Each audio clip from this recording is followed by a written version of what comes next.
Scam scam scam हर दफ़ा ये बात सुनने को मिलती है कि अगर आप एडवांस पेमेंट ले रहे हैं तो आप ज़रूर कोई स्कैम या फ्रॉड होंगे।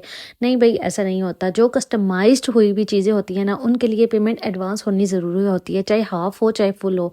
और अल्हम्दुलिल्लाह मेरे जितने भी कस्टमर हैं वो ज़्यादातर अब्रॉड से हैं, वो मुझे फुल पेमेंट ही एडवांस में कर देते हैं। अब ये जो आर्डर है, इस आर्डर में इस बंदी ने मेरे साथ स्कैम कर दिया। कैसे स्कैम किया मैं आपको बताती हूँ। उसने अपनी मर्ज़ी की सारी शॉपिंग करवाई। पेमेंट उनका फियांसी जो है ना अब्रॉड से कर रहा था। ठीक है, वो सारी शॉपिंग करवाई जा रही थी, पेमेंट उनका फियांसी भेजा जा रहा था। करते करते उन्होंने 1.5 लाख की शॉपिंग की। ठीक है, और उसके बाद उन्होंने एक 20,000 का एक्स्ट्रा ड्रेस लिया। बोला कि ये मेरे लिए ले लें और नेक्स्ट मंथ मेरे भाई की शादी है, उधर मेरा यूज़ हो जाएगा। मैंने कहा ओके, लेकिन उन्होंने कहा कि इसकी पेमेंट मैं आपको खुद अपनी तरफ से करूँगी, ये मेरे फियांसी की तरफ से नहीं होगा। वो ड्रेस आप रख दें, ये सारा पार्सल मुझे कर दें, वो जो ड्रेस है वो मैं बाद में आपको पेमेंट भेजूंगी, तब आप मुझे भेज दीजिएगा।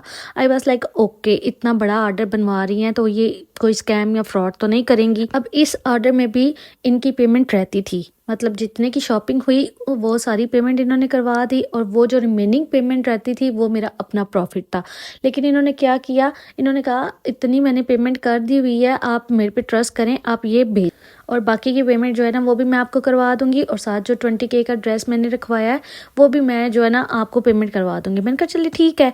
लेकिन क्या हुआ जी, पार्सल चला गया, पार्सल उनको मिल गया। पार्सल के बाद उन्होंने मुझे ब्लॉक कर दिया, अपने फियांसी से भी मुझे ब्लॉक करवा दिया, और जो मेरे प्रॉफिट मुझे मिलना था वो मुझे मिला ही नहीं। अब वो 20K का ड्रेस भी मेरे किसी काम का नहीं था, ऊपर से 2 हफ्ते की खजल खुआरी, जो हम बाजार जाके डेली वीडियो कॉल पे उनको जो है ना चीज़ें सेलेक्ट करवा करवा के लेते रहे, उसके बदले भी हमें कोई प्रॉफिट नहीं मिला।